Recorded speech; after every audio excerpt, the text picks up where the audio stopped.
with a roll call. Should be on there. Yes.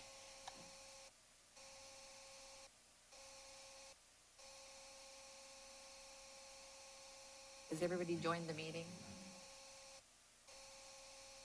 Did you join the meeting, Wes? Put it in, right?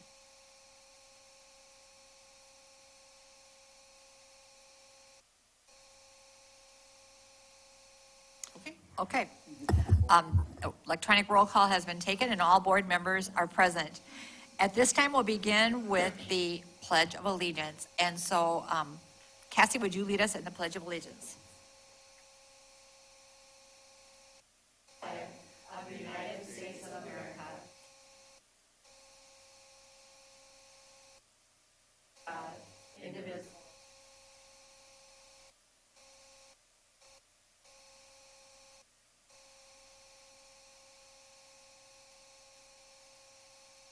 The next item is an opportunity for public comment from the audience, and we do have someone that would like to speak tonight. Just want to remind everyone that no names of individual employees or learners can be mentioned during public comment, and that the limit is to 3 minutes. And so Melinda, is it Mabbitt? Is that your last name? And then Melinda, I think if you press the button and when it turns green, and then kind of get close to the microphone so that we can hear you. All right, thank you. Okay.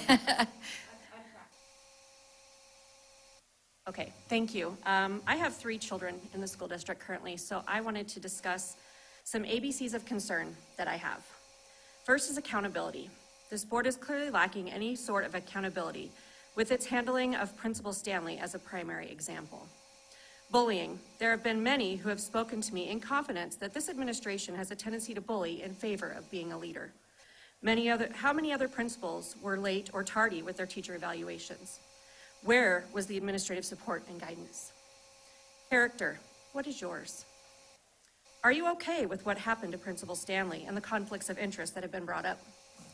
Do you agree with the executive sessions being before public comments at some meetings? Are you okay with changing the rules midstream? Disappointed. As somebody who voted for a few of you, I will say that as of right now, none of you will be getting my vote next. Elected officials and encouragement to change. You are a voice on this board for us. You're not a sheep to just follow along. Start asking questions. Luke 5:31 and 32. Pick up a Bible and read it. F and G we'll get to in just a minute. Honor. Each of you should ask yourselves, where is yours? Investigate. Do not accept what you've been told. Investigate it for yourself. Justice. Seek to be a beacon of justice and not always a follower. Kindness. Start working harder on the very thing we encourage our students to do. Leaders, not bosses. Leave that for the mafia. Be willing to take the heat when your team is not successful. Mistakes. They're going to happen. Second chances enable growth, while heavy-handed actions like firing a first-year principal limit growth. Nurture. Nurture and support your teachers and students instead of being focused on your own power trips. Openness. Are you being open with your constituents and employees? This one speaks for itself. Power, or people over power. Quality. Are you allowing growth opportunities in teaching and learning, or are you just in it for you? The latter is what the public seems to think. Remember, why did you run for this office? Why did you get into education? Was it for kids or the paycheck? Students, they are your primary reason for being here. Teachers, they are your second reason for being here. Understand you are not in these positions of power. Understand that you are in these positions of power, and some of you get paid good money to sit where you're sitting. The buck stops with you when your team doesn't work. V is for voting and voice. Remember, you are the voice for us and our kids. Watchful. Remember, you are our eyes in this education process. Do your job and ask the questions. X, I got nothing here. Yahweh is for why. Follow his teachings. He will not lead you astray. Z is for zeal. Again, remember why you ran for this office or why you became part of education. And finally, F and G. As of right now, I'm sorry to say, but F is your grade for service. Thank you.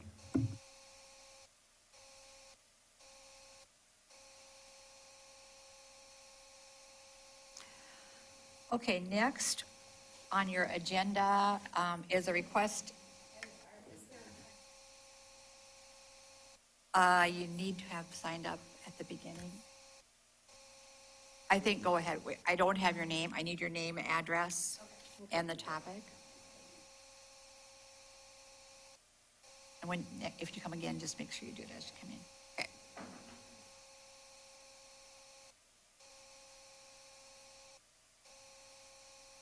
Okay, just give your name and address since we don't have it on the sheet there. Yeah, I can fill them out on the sheet as well. My name Okay. is Bess Payadas. My address is 417 13th Street here in Brookings. I have one child in elementary school in the Brookings School District and one who graduated and now lives out of state. This is in regards to just some research I did into the district's FERPA directory information policies and law enforcement learner interview policies, considering that ICE no longer treats schools as sensitive areas where they won't come to interview people.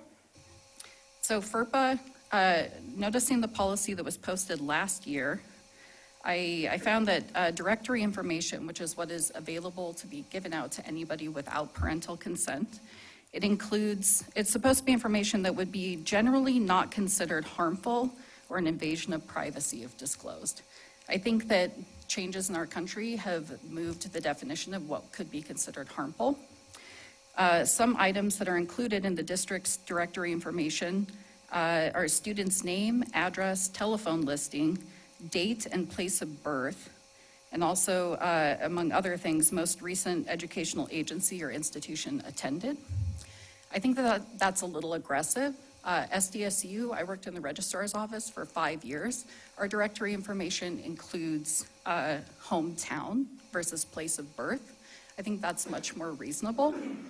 This just opens students up to being investigated for things that they have nothing to do with, that they have a constitutional right to public education in our country.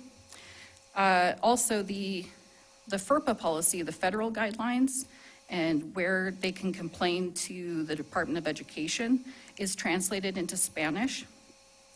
But the information about the district's directory information, and that parents actually have 10 days from the annual publication of FERPA to file a written request with the schools that they not disclose directory information, is not translated into Spanish.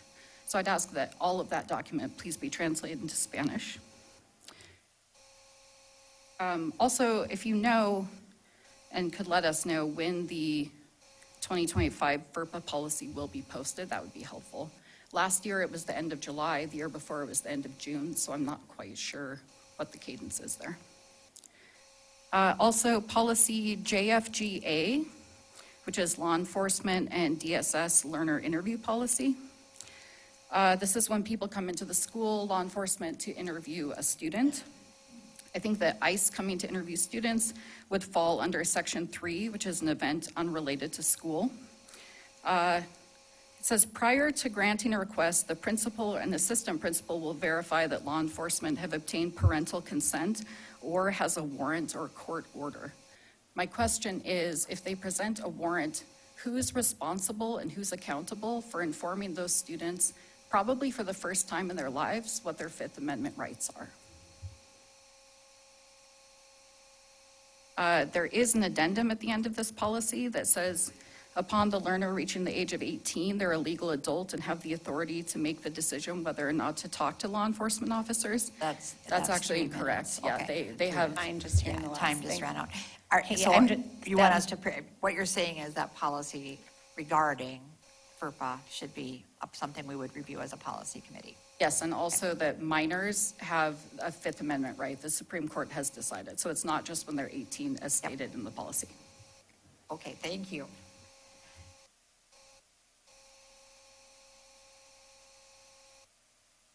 Deb, I'm not going to respond, I'm just going to ask for a little Sure. bit. If there's anything that you wanted to put in an email with that information, That'd be to helpful. us, all of our email addresses are on the site.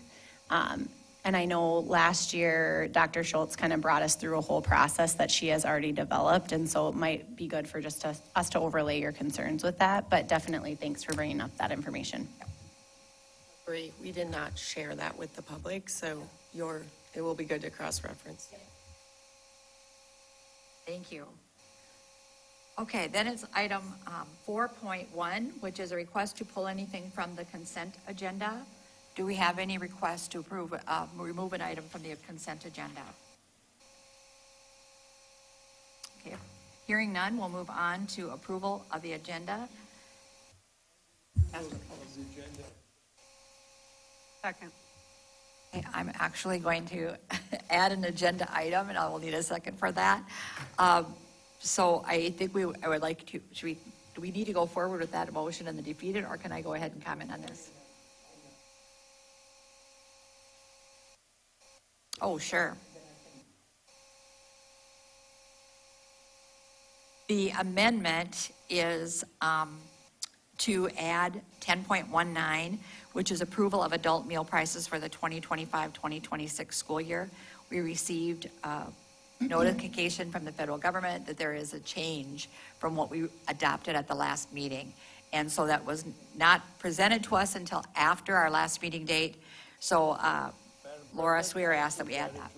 Okay, thank you, Wes. So, and the person who seconded, do you agree with that? Okay. So we'll add item number 10.19. So now we need to approve the agenda as proposed. It moved and seconded. Moved by Wes, seconded by Terry.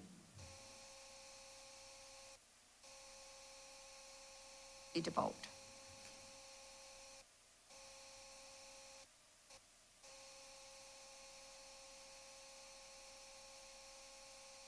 Motion passes. Okay, then we'd like to read the vision statement. Terry, would you read the vision statement, please? Empowering all learners to embrace and be inspired to realize their potential. Thank you. Next is a time for board members or administration to identify any items on the agenda that could be considered conflict of interest. Did we have any conflict of interest waivers? Okay, none tonight. All right. So then we'll move on to the best award. And I will turn this over to Dr. Schultz. Thank you, Deb. This was a fun one to be able to read and share this evening. So Teresa Binkley, will you come up? You know how this works. And I'm going to read to you for just a minute. This was the nomination. This individual, Teresa, has served on the Brookings School Board for the past 3 years and provided outstanding leadership for the board and the district during that time. Teresa Binkley was an insightful leader who always researched issues facing the district thoroughly. Teresa attended seminars and conferences to increase her understanding of board policies and procedures, and she passed this knowledge on to all board members. She served on the policy committee and the finance committee, as well as serving as vice chair and chair of the board. She assisted in developing and strengthening community partnerships, as well as volunteered every week at Dakota Prairie Elementary throughout the school year. As board chair, she worked to maintain board collegiality and kept all board members informed. For her dedication to the students and staff in our district, as well as service to the district as a school board member and board chair, we want to recognize Teresa Binkley with the Best Award. We not only have the Best Award for you, Teresa, but Mr. Dvorak, we pulled some strings, and you and your husband have a lifetime pass from the activities department for Brookings School District activities.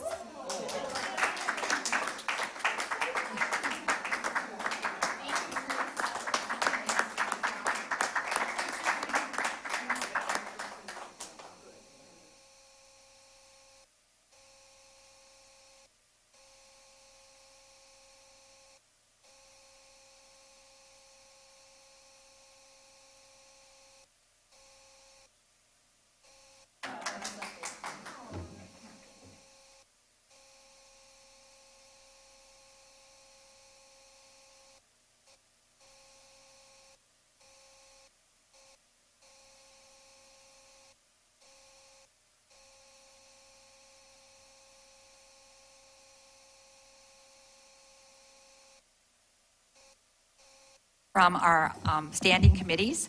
So the first is performance oversight.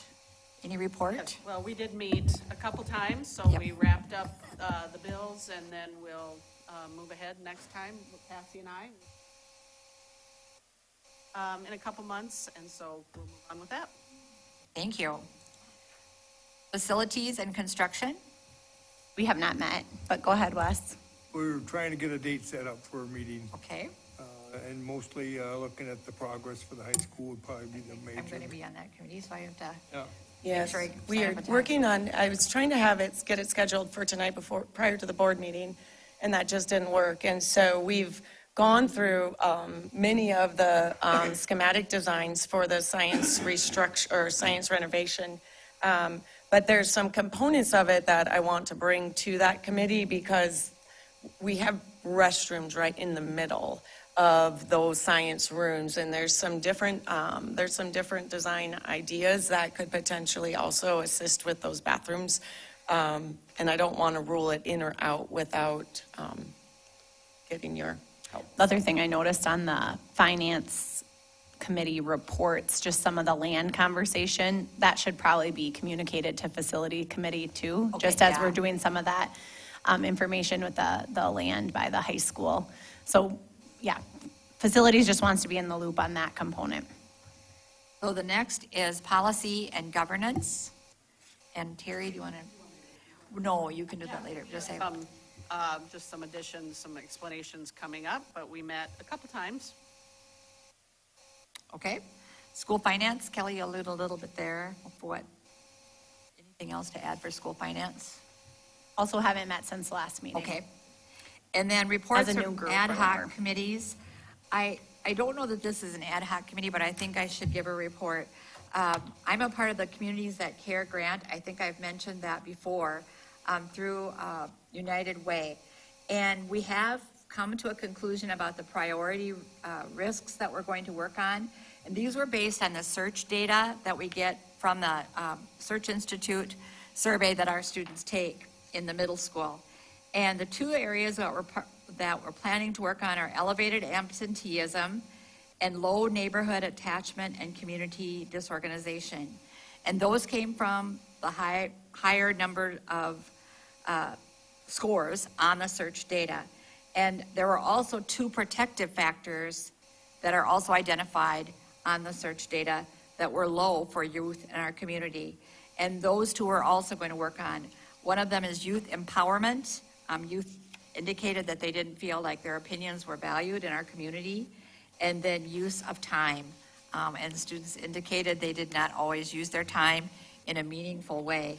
And so we've developed some goals. I'm not going to go into those now, but those are the areas we're working on, and I thought it would be good for the board to be informed about that. There are several staff members involved on that committee, and Dr. Schultz is serving as a champion for the Communities That Care.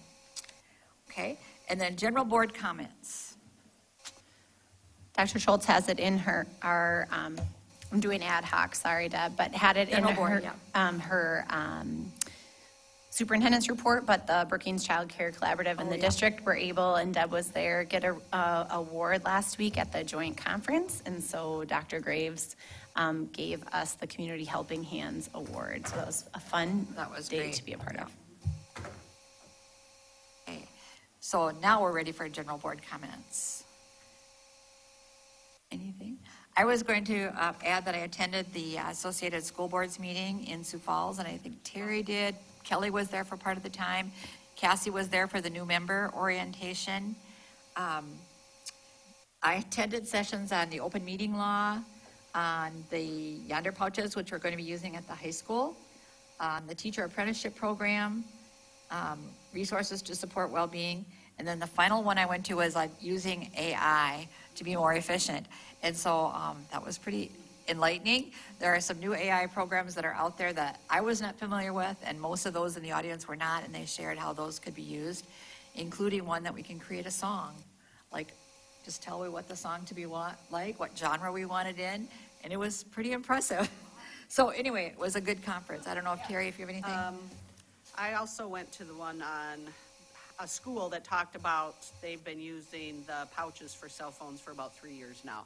and how it's worked and what they've seen, and that was good. And I thought the opening presentation was great forgot about about that. school vouchers. The speaker was excellent, did a great job, and that will.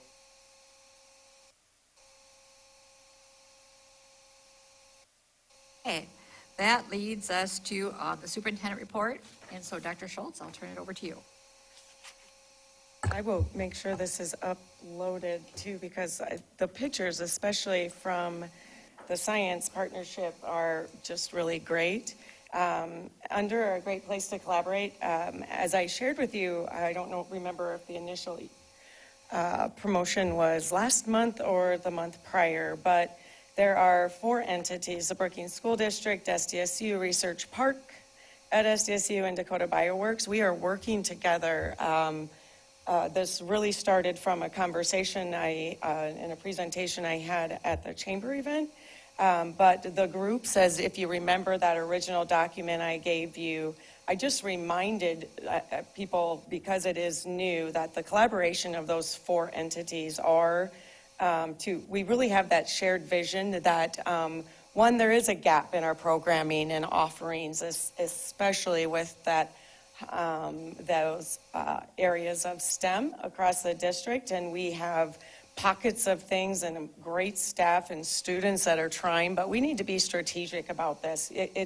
And so this was great. There was individuals at SDSU who were so excited to hear about our goal to enhance these programs, and then Dakota Bioworks and Research Park, they both agreed that this is really also a workforce situation and consideration. And so we have just started, if you remember, but the partnership update that I shared, there's 2 parts. One, we've made great progress on beginning to really streamline the educational specifications that we'd like to see in the outside lab that we are going to be able to share at Research Park. And so our students, our staff that want to utilize that will be able to have that advanced lab for research. We're just not exactly sure where we're ending, like what will all be in that. I sat in on a Zoom call last week with an individual who equips science and biomedical, biochemistry labs across the country, and actually they're one of the largest providers in the world. One of his bigger places is in Greece, and they were so excited about this collaboration that they are offering some opportunities for us to get at a very discounted price, or allow us help with some of those grants to get some of these either biomedical, just research in general. We would have to land on the ones we wanted, and we're not quite there yet. And so, but just having someone like that reach out and say, we want to work with you, it was amazing. We just weren't even sure how to respond. But what you see on this document is pictures. One of the things we know is we can't introduce students to STEM programming too late. It's hard to catch up, much like technology in some of those areas that are they're more intentional based to get kids interested.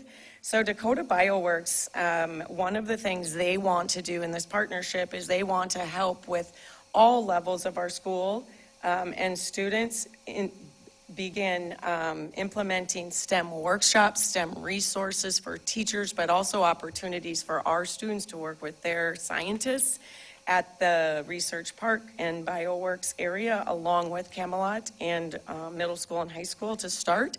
And so we were just so lucky that Cameron Lounsbury, who was a 2024 graduate of Brookings, she was the current intern this summer at Bioworks. And so they tasked her with one of her goals this summer being to start working to create some of these workshops for our students. And so the pictures that you see are Dr. Vaughn. She pulled in some students to do a test run with Cameron. Now Cameron's got to go back to school, but the researchers and the scientists at Dakota Bioworks will be the ones coming and working with Camelot students on these programs that Cameron designed to start to start getting our kids somewhat excited about that. And so, it was just great to be having Cameron be the one that was reaching out. So you can see them starting their work there that day. The second thing on this page is that the Brookings School District, because it was a joint conference for school administrators and Board of Ed members, the Brookings School District was the one who received the award, with the recognition piece being that we worked with the community partners through the BCCC.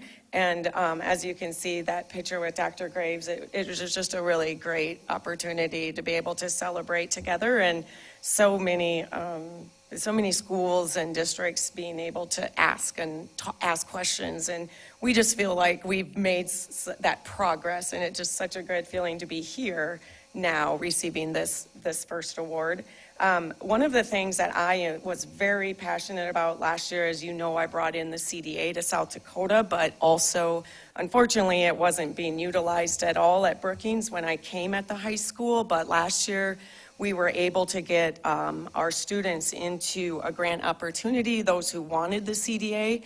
But we needed to make a refresh with our Educator Rising. The Educator Rising program in South Dakota has evolved to a level that's so different than what it used to be. And we needed to not let those opportunities pass our students. So that was one of the things that I was very passionate about getting us into. And we have Jody Milius now, who is our new director, and she is just taking this on, and so excited about the opportunities our students are going to have. So we have gotten now into the grant. The grant is separate from Educator Rising, but you need to be an Educator Rising chapter in order to get in the grant. And you can see some of the things that now that we're in, that we get a teacher stipend. We also get all the Ed Rising curriculum. We were making it up before. Like, that's crazy. It's there. It's all there. And now we're getting a lot of curriculum paid for, and Jody will be able to use as well as the middle school director. Up to 15 memberships. Each student who's in Educator Rising, we have to pay for them. We've not had a funding source for that. If you're in this, then it's 15 of those are paid for. The really cool thing about this now is we have students who can get up to 15 credits reimbursed in their educator pathway, like the track for educator programs in any South Dakota school. The grant works through one university. However, any university our students go to, it's those classes that would be in a beginning teacher education program. And so we just had to get that up and going for our students. So we're really excited to know that we are in the grant. Those opportunities will be ours. And now we're just getting Jody up on board and catching up a little bit. So really excited about that. That is all I have. Any questions for Dr. Schultz? Okay, thank you for that report. The next item on the agenda is the consent agenda, and there are several items on there that relate to policy. And Going through the policies. yeah, it's just going through those. So we're going to start with the first one, which comes from High School Activities Association, I believe. And we have asked Mr. DeWark to be here to talk a little bit about this. And this is the student coach spectator ejections and then the appeals form for that. So Mr. DeWark, if you'd come forward and just talk to us a little bit about that particular policy.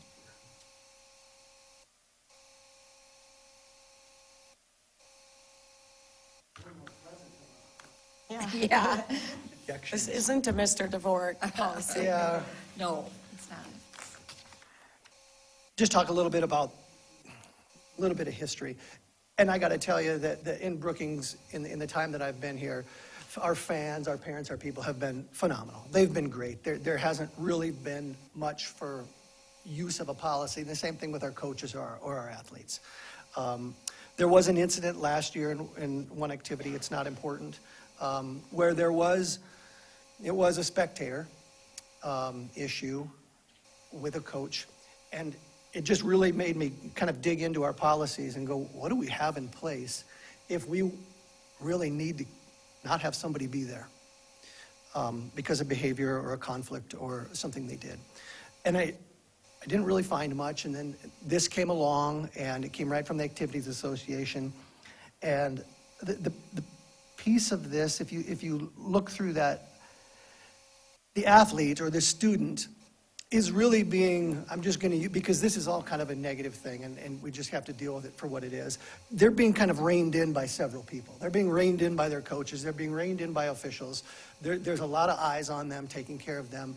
There's a lot of policies in place that we have for behavior and all of those things. So what exists that we're seeing here for an ejection, it already exists because those student athletes sign a code of conduct, and they're a part of this already. So this really wouldn't be new. The same holds true really for coaches. Coaches don't sign a code of conduct, so probably the level of concern goes up a little bit if we were to have a coach, and I've heard of coaches doing things that were just, really out of line, and what do we have in place to remove them? I think that would cover them, because there are eyes on coaches as well. I'm watching them, you guys are going to games. It's really kind of everywhere. Where this really, for me, hits home is with the spectators. And there is nothing governing them. They are at an Activities Association event, so they are expected to abide by those rules. But there's really nothing in place that we have on a policy that says, okay, if we have an incident, what's the next step? And so I like this. I think this is something that gives us, if we were to put it and accept it and, approve it into our policy, it would give me a formal policy that allows me to take care of coaches or maybe athletes or students. And that's a tough one. That's a tough one because we're trying to govern adults with this. The only piece of that I'm a little bit unsure of is because I think, unfortunately, we've all heard of incidents across our state of physical violence and things with spectators and officials or spectators and coaches. And I don't know if maybe we should add something to that part of it, to the spectator part of it, the opportunity, and this is really unfortunate, I hate even saying it, but if it needed to be more than one game, it does go through the progression of after the first incident, it's this, after the second. But sometimes that first incident, and I'll be honest with you, the one incident that I had last year was pretty egregious. And I'm not so sure that person should have been allowed. Luckily, it was at the end of the year, and it worked out. But I don't know that I wouldn't have suggested more than one game. So I don't know if we could have something in a wording, since this is a first reading, just something that we're adding to it. And I just thought of some words, just like, the level of the offense or on the severity of the offense would help determine, the penalty in word better than that. But just something to consider, because they're not going to want to stay away. These fans are not going to want to miss games, but I'm just going to use, and again, I'm going to a point of things that I've heard. If we have an assault, if we have a person who assaults a coach or a kid or an official, and we say, well, you get one game and then you can come back. I don't know if that's where we want to go. So I'm just sorry to ask a question. Who ejects a spectator? Me. Okay. Yep, and I shouldn't say me, game administration, which might not be me sometimes. We've had that as well here, where we've had some issues where we have a soccer going on and a cross-country going on and volleyball going on. So I'm not at all of them. So it could be one of my Principals, something Yep, like one of that. my principals. So we might need to work some language Definitely. about that, because I see that missing Yeah. from our end. Okay. I do too.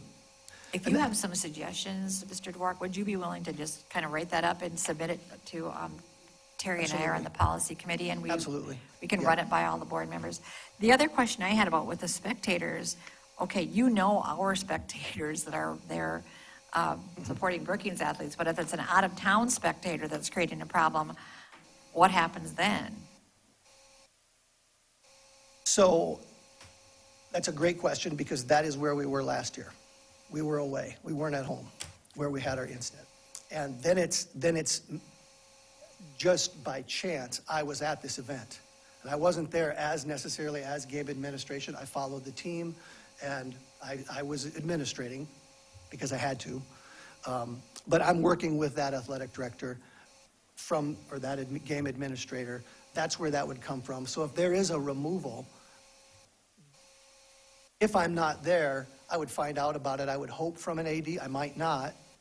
I might never know about it, but usually I do. Usually there's a phone call and someone's going to say, hey, you had a guy last night who was over the top and we removed him or I had to talk to him. So we talk.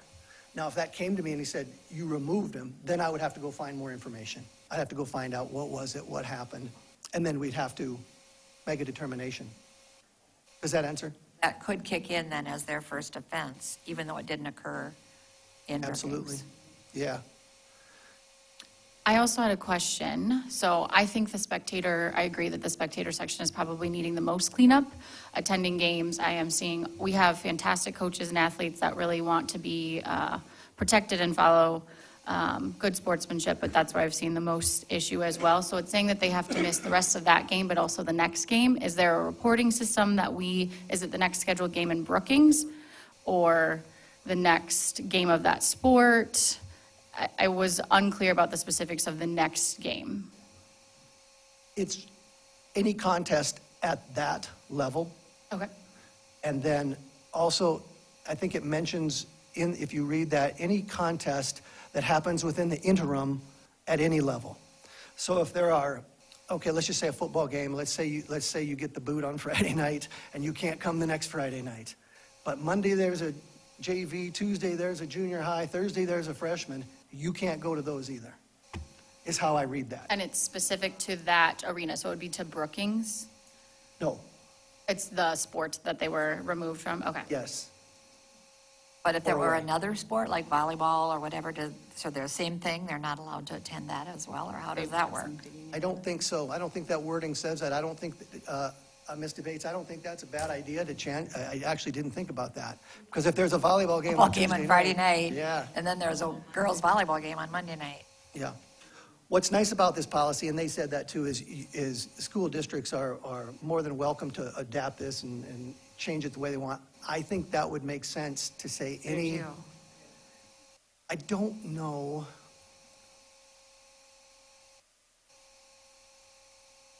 They get kicked out on Friday of football. Next Tuesday, we play volleyball in Watertown. And they go. And they go to Watertown to watch a volleyball game. I don't know how I'm going to stop Yep. that. Yeah, I don't think you could. but I Maybe we think- just need more work on this Yeah, policy. home and events, just we could though, we could prevent them from coming to Can a we home just have event. policy work on this? Yeah, and the new wording has not even gone through the policy committees. Okay. Deb had asked for him to come share Okay. the second piece. That's why we wanted Mr. DeBoer to I come really today. think having that basic overview and then send your questions to him and the policy committee. Yeah, that would be great. And I think if you could just respond to what you were saying earlier, that I've identified it as Yeah. maybe a issue. flaw in the Yeah. policy. I would also have legal review of that, maybe. Yeah, I don't know, does the South Dakota High School Activities Association have someone that? I would want legally looks ours, at because these? if they're That's ejecting true. spectators, I would want our Yeah, legal to team review to it as review well. that. So- Okay. Any other questions for Mr. DeBoer regarding this policy? I think it's unfortunate that we have to have something like this, but on the other hand, we want to protect our students and our coaches and our fans from being a disruptive event at a. I've been at 400 games, and this has maybe been an issue once or twice. So Yeah. it is, we It's have rare. great people and very supportive and very positive, and so it's not that. But I'd be glad to be a part of any committee or any help I can give. Maybe we'll call you in for our next policy meeting. to All right, help I've us heard with they're a that. lot of fun. Okay.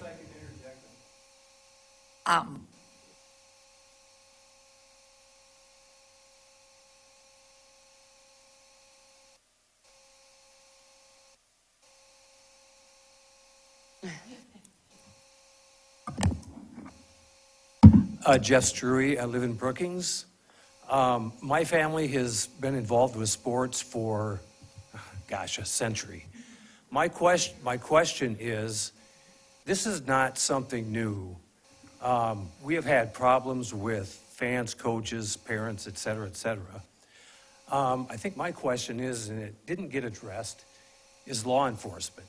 And we have law enforcement here. And I would like to know if there's going to be anything in the policy that would allow the AD to interject with law enforcement there to help with removing or interjecting and helping. So I just thank you for your time.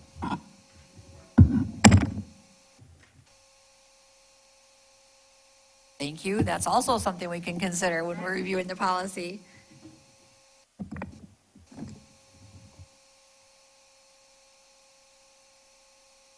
So maybe thinking about when to call in law enforcement if it were something that became egregious and you were not.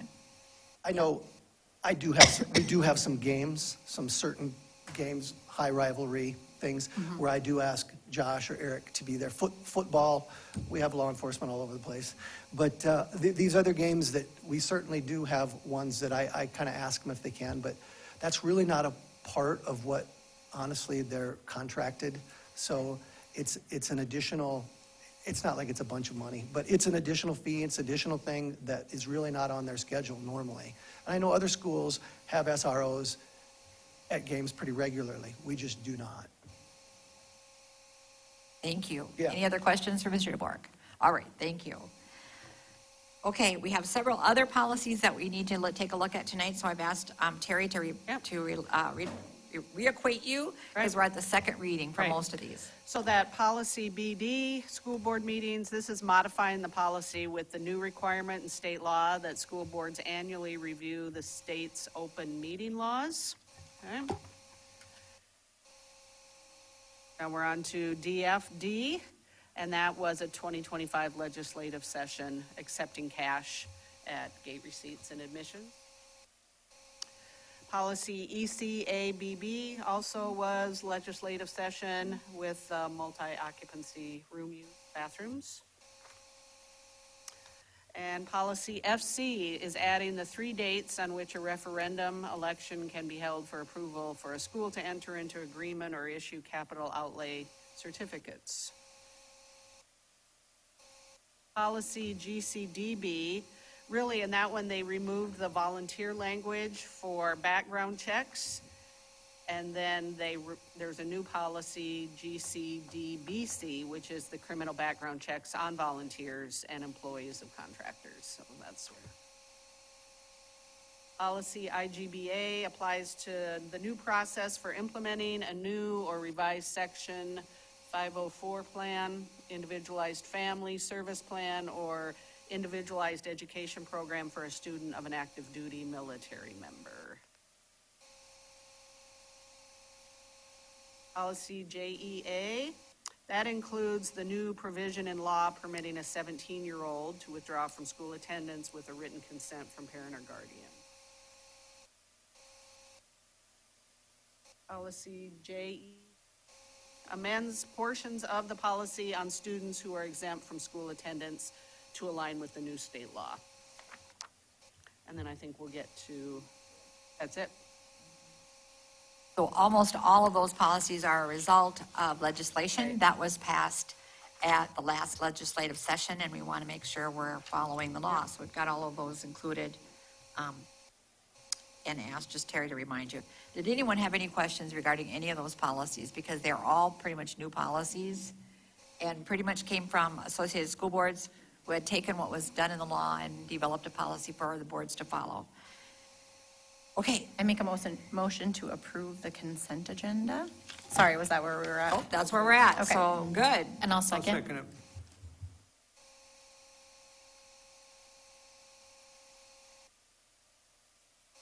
Got to get to the item on the agenda list.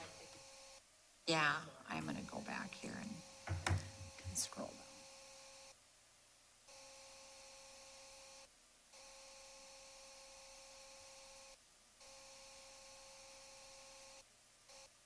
Trying to Okay. sync. There we go.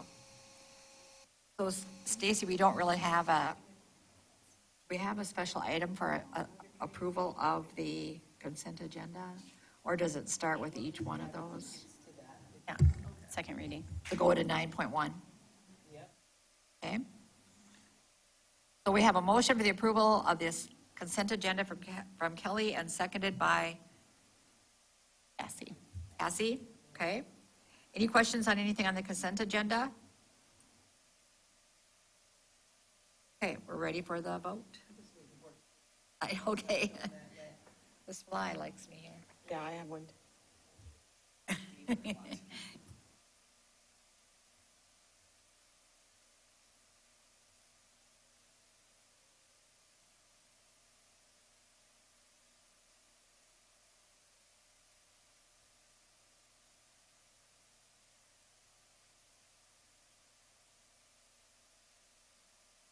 Second was the neighborhood.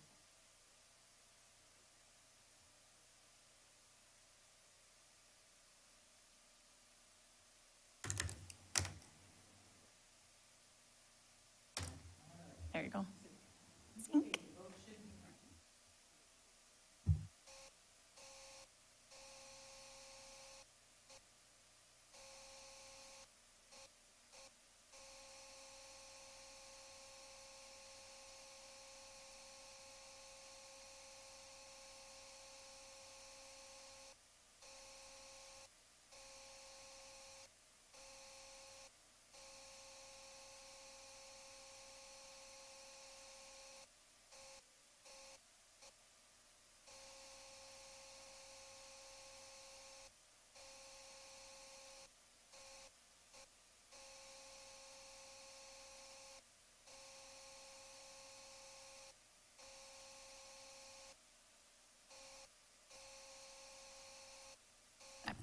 Well, I want to thank the people that donated this month. We have Amanda Chapman with Project Lead the Way, a donation to her from Kara Bianchi Rossi.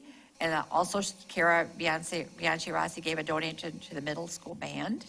We had a donation from John Iverson for the cross country club and a donation from Lisa Lund for the BHS football. So thank you to all of them. And we'll vote on approving those donated items. So moved. We're ready for the question.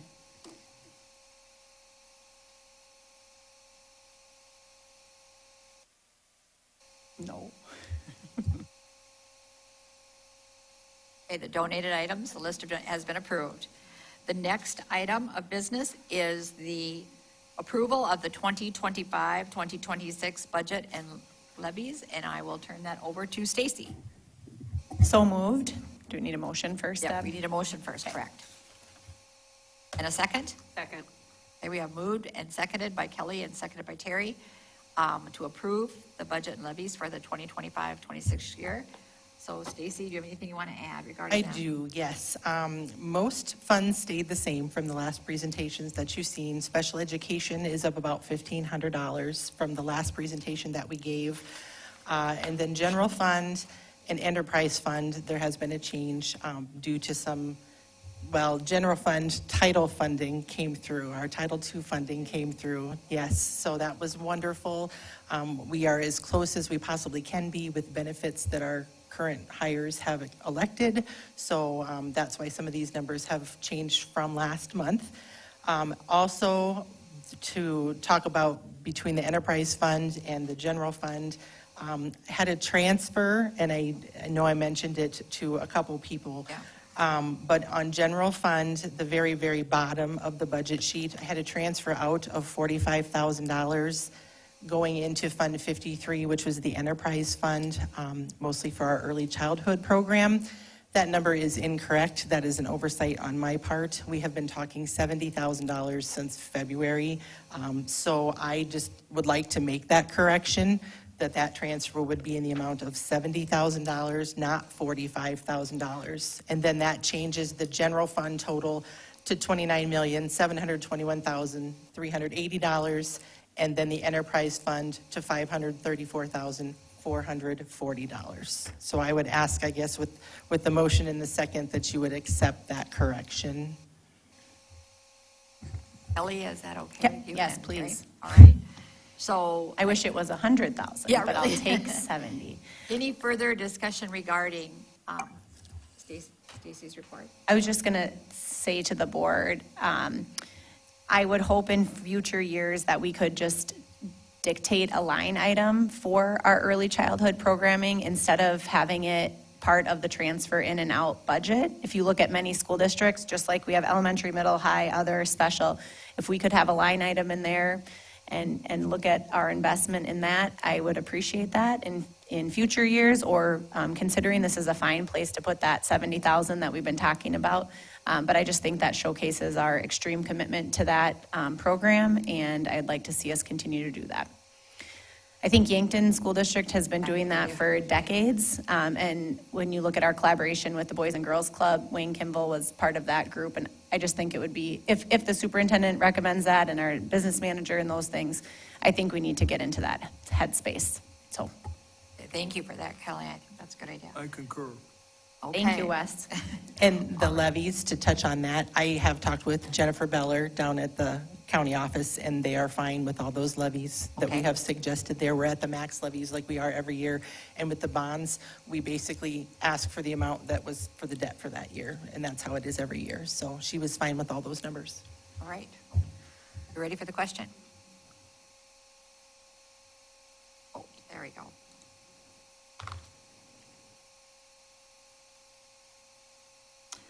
Okay, motion passes. Next item is the approval of the 2025-2026 annual salary listing. And board members, you had an opportunity to look at all the salaries. It was based on the raise that we gave through negotiations last spring. Can we have a motion to approve? I move to approve. Okay, Wes moved to the approve, 25 second. Second. Seconded by Terry. Any questions? Okay, we're ready for the vote.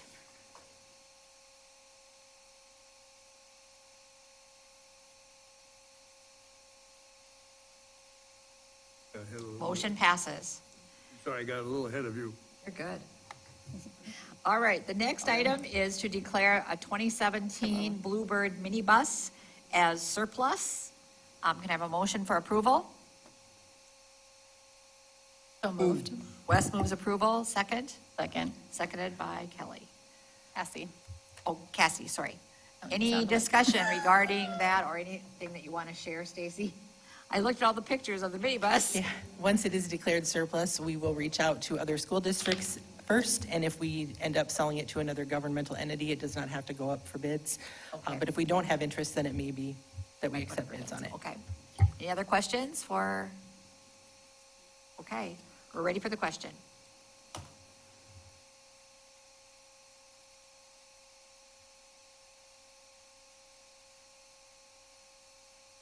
Okay, motion passes.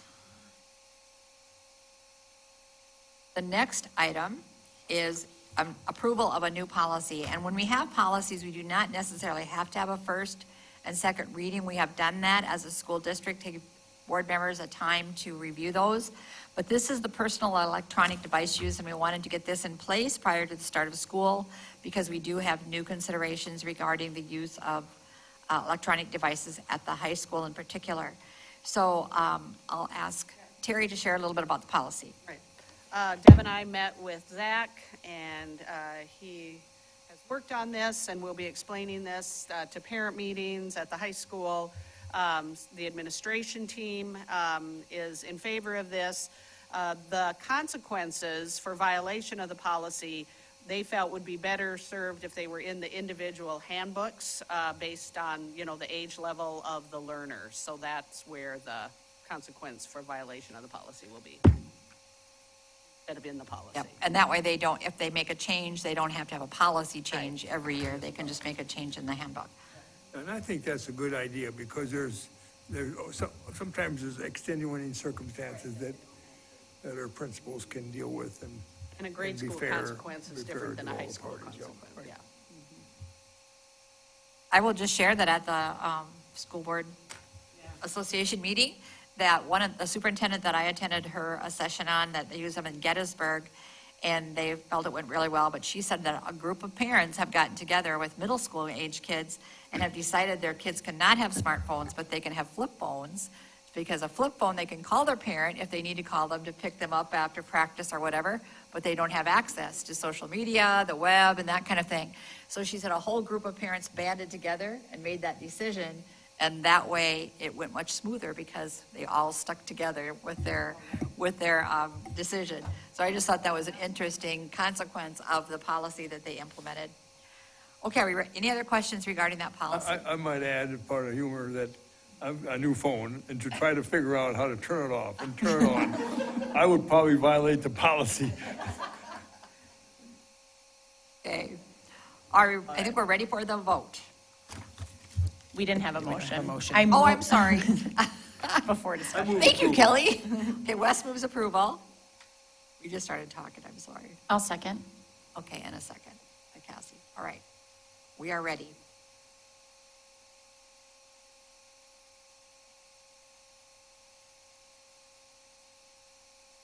Motion passes. The next item is approval of the Experiential Education Partnership Agreement with the University of South Dakota School of Education. We have a motion to approve? No way. No, just kidding. You don't want to go on record, is it? Nope. Motion to approve. I'll motion. Terry moves yeah. approval. Yeah. Second? Second. Wes seconds. Anything that you want to share? I think it's the same one we've had in the past, isn't it, Dr. Schultz, pretty much? This is a new one Oh, with is the it? University of South Dakota, but very similar to all the others. Yeah. Yeah, I looked it over and I didn't see anything that was alarming in terms of it, okay? Any other questions for that? All right, we're ready for the vote.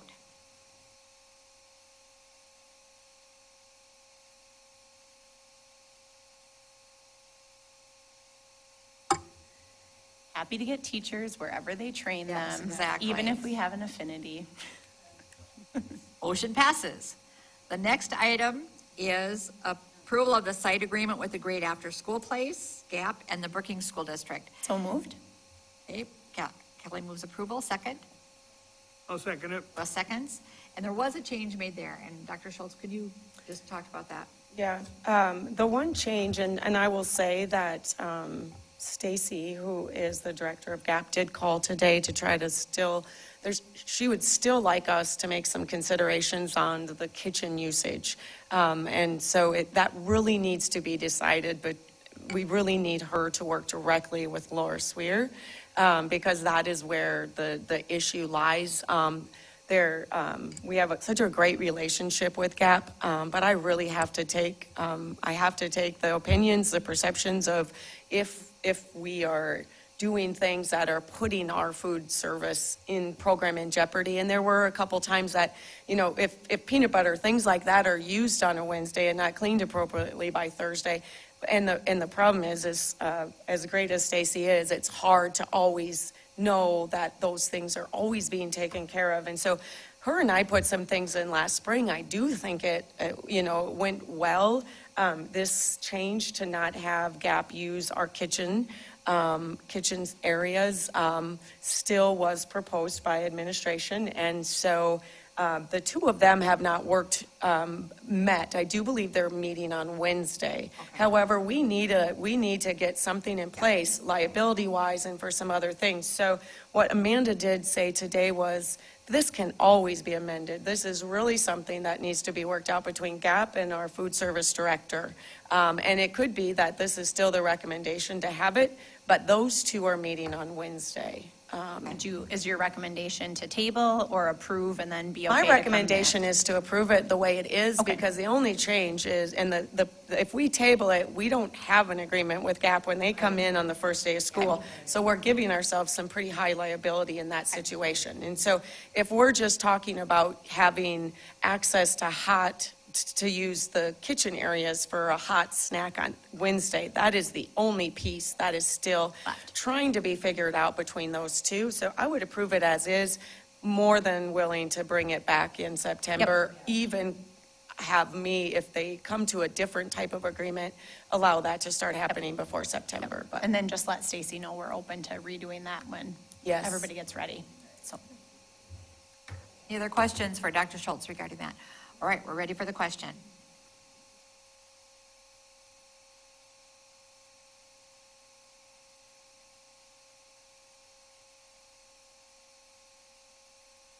Motion passes.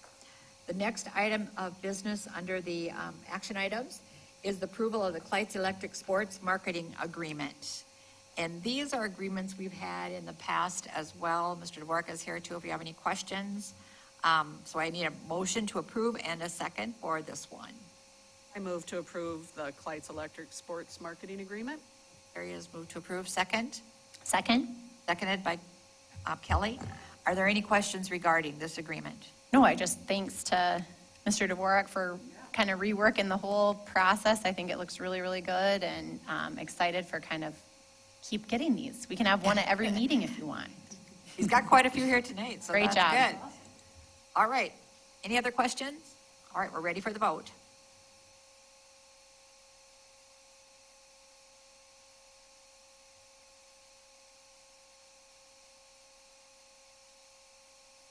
And passes. The next item is a similar agreement, only with First Bank and Trust.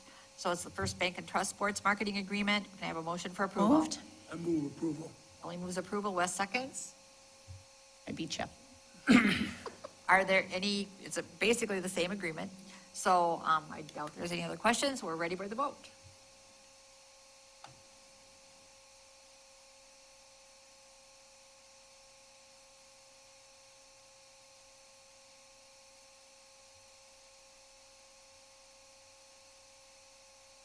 Motion passes.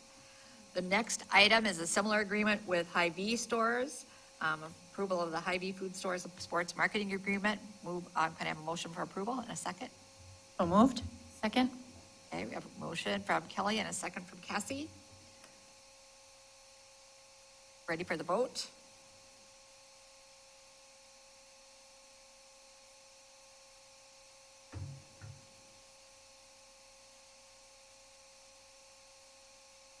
Motion passes. And then we also have 10.11, approval of the Century 21 Krogman and Company Sports Marketing Agreement. Similar agreement with them. I move approval. Okay, Wes moves approval, second. Second. Second by Terry. We're ready for the vote.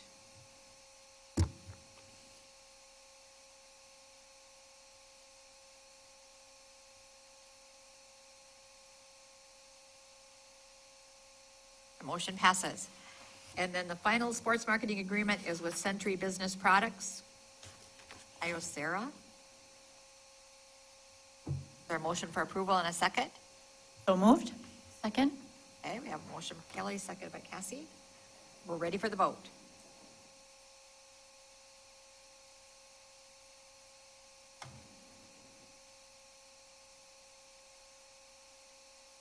Motion passes. The next items deal with our sports clubs that we have in the district. So the first one is the approval of the 25-26 Taekwondo Club agreement at the high school. We have a motion for approval and a second. I move approval of the Taekwondo Club Agreement. I second? And a seconded by Kelly. Are there any questions regarding, the agreements are pretty similar for all of the clubs, so. Just question. out of transparency, I did call Mr. Dvorak.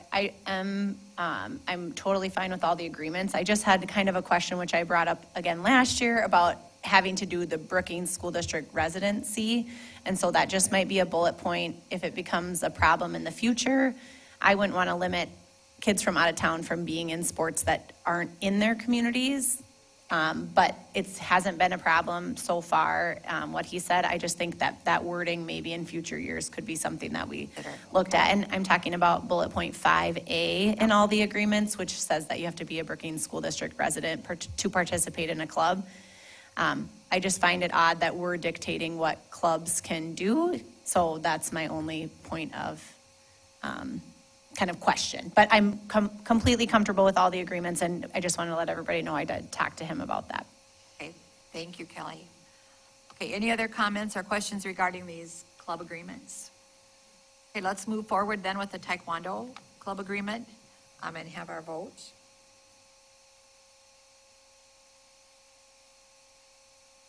Motion passes.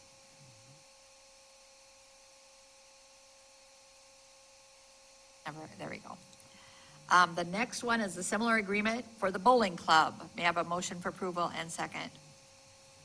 So moved. Cassie Second. moves, seconded by Wes, that we approve the BHS Bowling Club agreement. We're ready for the vote.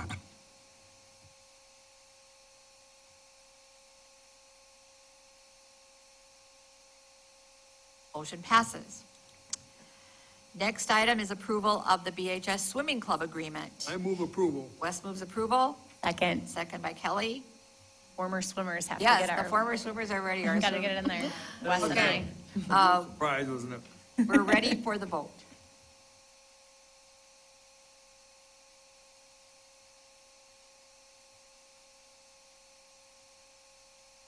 Okay, motion passes. And the next one is the baseball club agreement. I move approval of the baseball club agreement, since that's my favorite sport. Second. Okay, we have a motion and a second for approval of the baseball club agreement. We're ready for the vote.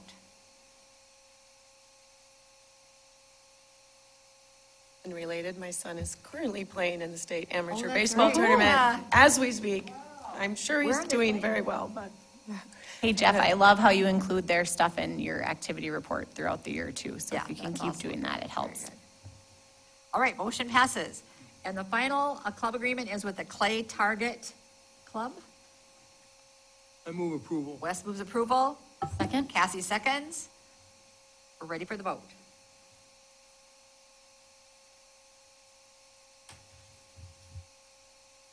I inadvertently voted no, but I'm sorry. It passed anyway, Wes. You're good. Motion passes. that in a minute. Nope, no, yes, I don't know what you have against the Clay Targets, but. Swimming It came up and I- targets. My cursor was right there. and I Better could've- post it, gotta post it, gotta post it. I don't want to get, I don't want to Start be, I don't something want there, to be a, Wes. Okay. Need for the club. some The relevance next today. item is discussion and possible action regarding the designation of a new official newspaper. There we go. Right here? All right. Okay, as most of you, well, you're all familiar that the Brookings Register unfortunately was closed this week, a very sad day for our community.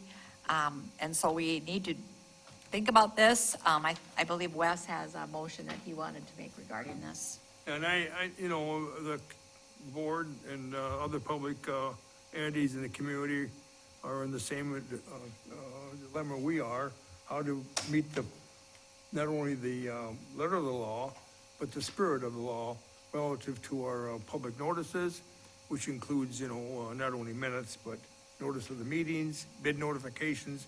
There's a whole array of notifications that come with what is required in statute. And I have thought about this, and I think we need, you know, it's a week tomorrow, I believe, that we found out about this. So I've thought about the context in which we would approve something for this meeting and the minutes, and give us some time, work with, as I described work with the Press Association to find out what the options are, because there are a lot of districts in this, and public entities in this state who face the same issues when a weekly paper has been closed and they have the dilemma of where to go. So I would move to publish the August minutes in the Volga Tribune, that a subcommittee of 2 board members work with Dr. Schultz, that we ask the South Dakota Press Association for availability of their counsel and the district's legal counsel to navigate the process for the publishing of the necessary notices and minutes prescribed by state statute. So, if by discussion, I would have some comments then. Second? I will say that when I attended the school board meeting, they did say that notices do not, like, for example, the notice for this meeting, you can publish it on your school website, you can put it on social media, and that does meet the letter of the law. That is not necessarily true with some of the other documents related to board meetings. But we did post it on the website, and Amanda posted it also on our social media sites for this meeting. So that's where the notification was published for this meeting, was we found out the day that we were supposed to have the items turned in. So any further discussion regarding Wes's motion? So to repeat, this would mean that this meeting will be published as Dr. Schultz has provided us informally. Would meet the letter of the law. The penetration probably isn't through every household, but we need to have a process so the staff knows that they can get this published. And of course, publish it on the website, so there'll be ways in which the public would know. And so I would ask for your support as we navigate this and try to get around the bend in a Further discussion? Just legally, can we declare someone temporarily? Do we have to have someone officially declared? Because I've read through this, but I'm just not seeing Timing of anything. it The is the timing part. of it, Timing when we have was- to have someone yeah, official. yep. So I did email with Eric Rasmussen this morning, and he told me that in answer to my question about, like, if we do have a local newspaper in the future, or what the case could be, unless we have some sort of contract with whomever, the Tribune, whomever, in his opinion, we would be able to switch when we have a local source again. So that was from our legal counsel this morning. He is also reviewing, because we're not, the city of Brookings is in the same boat, I mean, we all are, and he will let us know when he determines what the best course of action would be when their review is farther along. And we can get input from our board and school attorney, and the press association has an attorney, I think in Sioux Falls, that would probably has advised other entities, and we would ask the association if we can reach out and use him as well to guide us what our long-term strategy is, and I'll just leave it at that. Further discussion? Okay, I think we're ready for the vote, Stacy.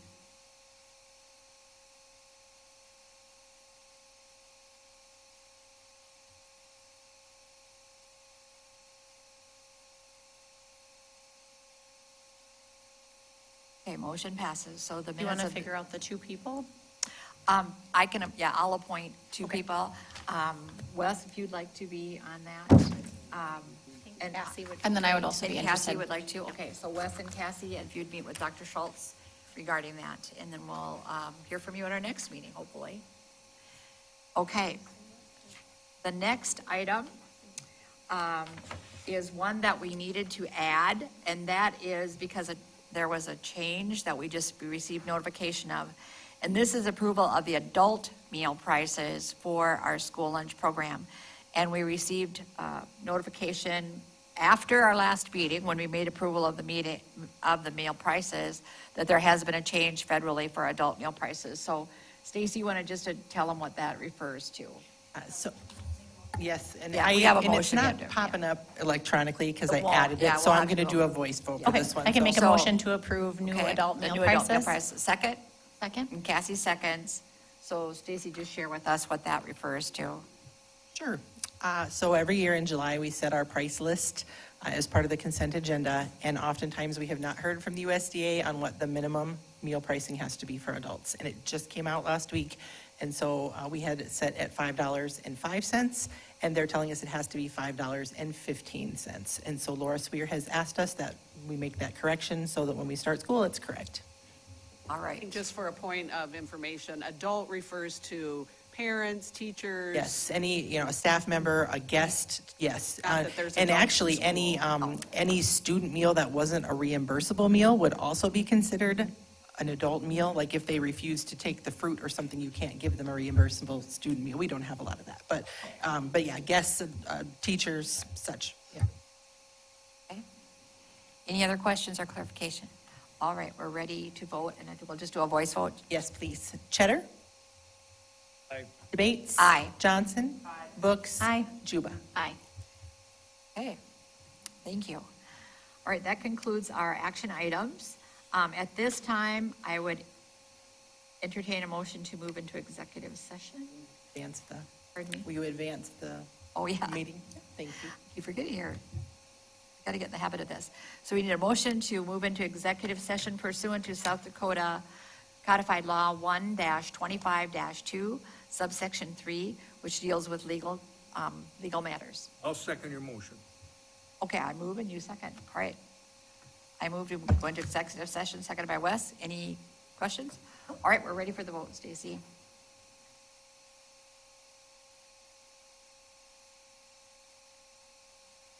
Thanks, Dad. And thank you to the individuals that commented tonight. We'll move into executive session, so we would now ask that everyone please leave. Thank you.